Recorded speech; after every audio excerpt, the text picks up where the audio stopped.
हम लाते हैं top news, आपके फेवरेट टॉक शोज और अनलिमिटेड एंटरटेनमेंट सिर्फ यूट्यूब पर। अगर आपने अभी तक हमारा चैनल सब्सक्राइब नहीं किया तो अभी सब्सक्राइब करें और बेल आइकॉन को क्लिक करके हमारी लेटेस्ट वीडियोस के बारे में अपडेट जानें। सब्सक्राइब कीजिए और हम आपको लिए चलेंगे आपकी फेवरेट वीडियो की तरफ। महंगाई की कड़ी धूप में रिलीफ का ठंडा झोंका। पेट्रोल की कीमत में 2 रुपए 7 पैसे कमी कर दी गई। नई कीमत 86 रुपए फी लीटर हो गई। डीजल पर भी 2 रुपए कम कर दिए।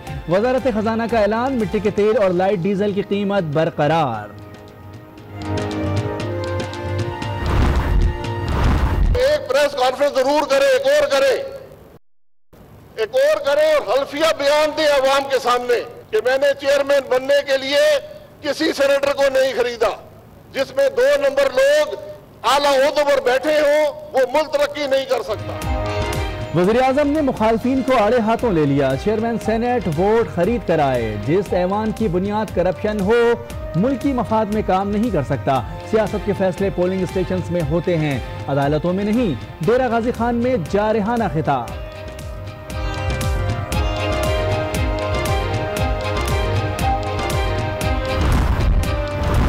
वज़ीर आज़म का सिर्फ वन पार्ट एजेंडा अभी तक नजर आया कि किसी न किसी तरह नवाज शरीफ को इसमें से निकाल दिया जाए, ये करप्शन से किसी तरह एनआरओ मिल जाए।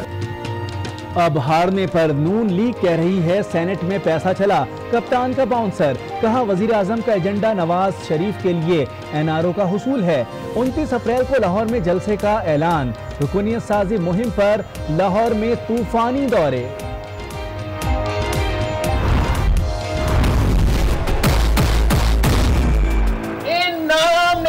बड़ी पार्टियों ने पिछले 5 साल सिर्फ अपनी जाती लड़ाई में गुजार दिया, अवाम के लिए कुछ नहीं किया। बिलावल का भी मुखालफिन पर जलाल। 2 नाम निहाद जमातों ने 5 साल जाती लड़ाई में गुजार दिए। नवाज शरीफ इख्तिदार में आकर अवाम को प्यासा रखते हैं। फंक्शनल लीग पर भी सांगढ़ को तबाह करने का इल्जाम।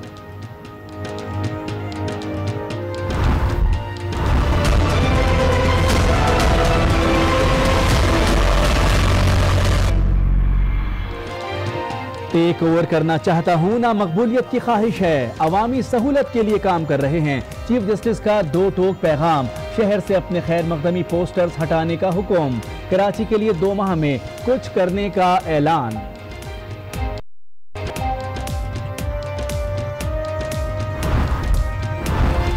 चीफ जस्टिस से मुलाकात पर वजीर आजम पार्लियामेंट में वजाहत दें। आजम सवाती का मुतालबा। कल का शिकारी आज फरियादी बन गया है। नबील गबोल का तबसरा। वजीर आजम ने एतराफ किया वो अवाम के लिए फरियादी बनकर गए। कैसर अहमद की आज न्यूज के प्रोग्राम रूबरू में गुफ्तगू।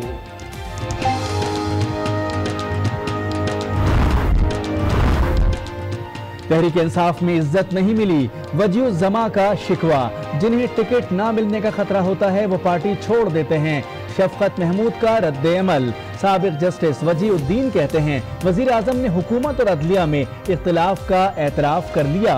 प्रोग्राम G4 गरीदा में गुफ्तगू।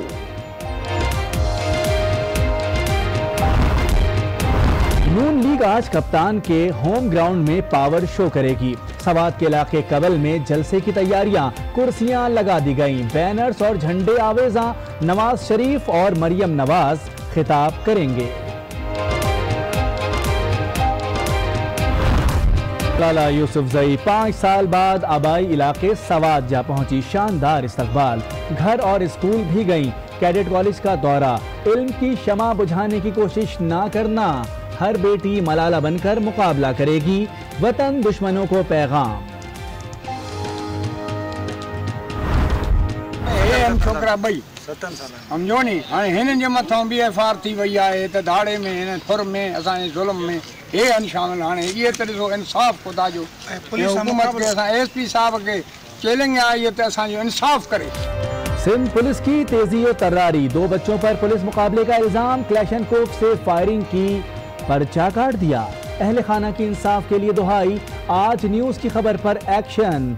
SHO मअतल।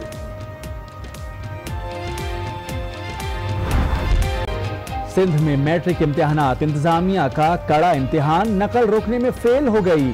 खुले आम मोबाइल फोन, किताबें, फर्रे, कारतूस का इस्तेमाल।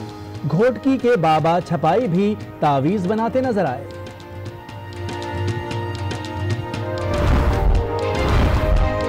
इसराइली बर्बरियत के खिलाफ मुहाजिरीन की वापसी के लिए फलस्तीनियों का मार्च जारी।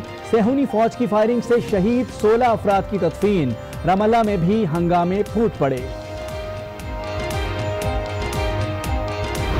रूस ने मजीद 50 बरतानवी सिफारतकारों को मुल्क छोड़ने का हुक्म दे दिया। मॉस्को से यही तवक्को थी। इक़दाम मायूस कुन है, बरतानिया का रद्द-ए-अमल।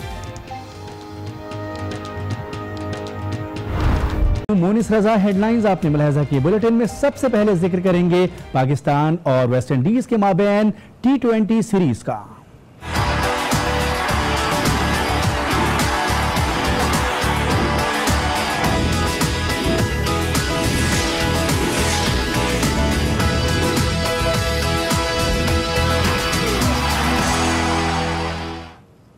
जी हाँ, वेस्ट इंडीज़ की टीम कराची पहुंच गई है। वेस्ट इंडीज़ की टीम कराची पहुंची है। एयरपोर्ट पर मेहमान टीम का पुरतपाक इस्तकबाल किया गया।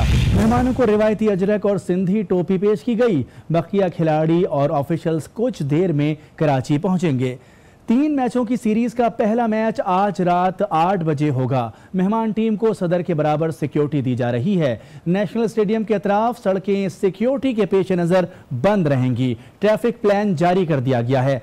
शायकीन के लिए शटल सर्विस का एहतमाम किया गया है। एहतजाज किया गया। गजा और रमल्ला में शदीद झड़पें हुई। इसराइली कार्रवाइयों में मजीद 13 फलस्तीनी जख्मी हो गए।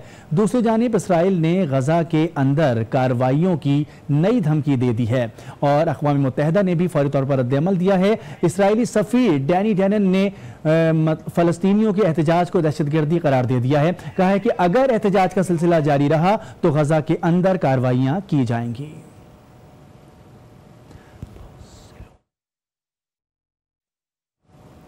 अमेरिका और रूस के दरमियान ताल्लुकात इंतहाई कशीदा हो गए हैं। अमेरिका में मुकीम रूसी सिफारतकारों की रूस वापसी शुरू हो गई है। खवातीन और बच्चों समेत 60 रूसी सिफारतकार 2 घंटे बाद वाशिंगटन से रूस रवाना हो जाएंगे। उधर रूस में मुकीम अमरीकी सिफारतकारों ने भी अपना बोरिया बिस्तर बांध लिया है। रूस ने मजीद 85 बरतानवी सिफारतकारों को मुल्क बदर करने का ऐलान कर दिया है। जर्मनी, फ्रांस, पोलैंड 4 और रूसी सिफारतकारों को निकाल चुके हैं। मजमूई तौर पर 100 से ज़ायद रूसी सिफारतकारों को वतन वापस भेज दिया गया है। और यहाँ आपको एक और अहम खबर से आगाह करेंगे। कराची से खबर है, जहां मंगोपीर में खाली मकान से 1 माह कबल मिलने वाले इंसानी ढांचे की शनाख्त कर ली गई है। सुहेल आबिद टीपू सुल्तान के इलाके का रिहायशी था जो गुज़िश्ता 3 माह से लापता था। इब्तदाई तौर पर लाश की शनाख्त दांतों पर लगे तार से हुई है, जिसके बाद DNA टेस्ट भी कराया जाए।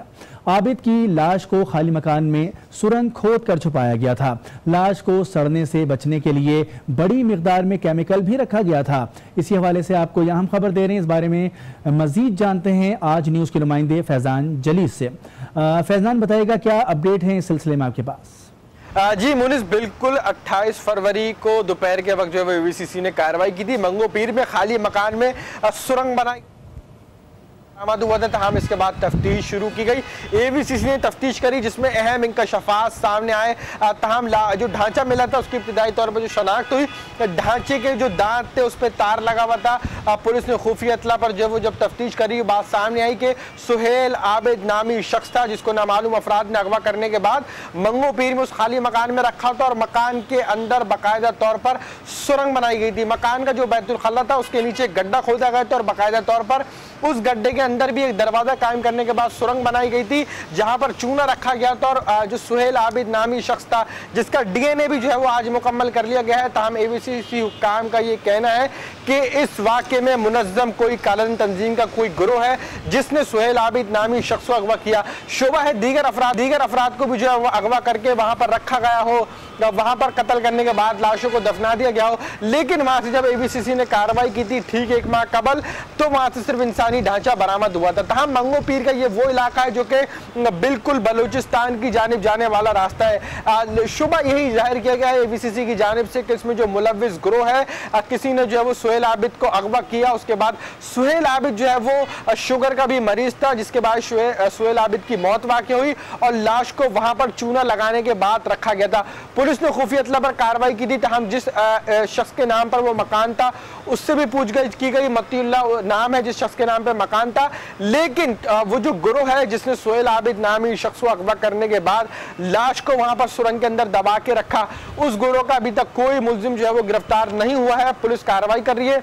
एवीसीसी हुक्काम का ये कहना है कि काफी हद तक उस मुलजिम के और उस गिरोह के करीब पहुंच चुके हैं। बहुत शुक्रिया फैज, हमें तफसीलात बता रहे थे। और बलूचिस्तान के इलाके मस्तोंग में एफसी की ऑपरेशन रद्दुल फसाद के तहत कार्रवाई हुई है। ISPR के मुताबिक फोर्सेस ने कलदम BLA के ठिकाने पर छापा मारा तो फायरिंग के तबादले में एक दहशतगर्द हलाक जबकि 2 जख्मी हो गए।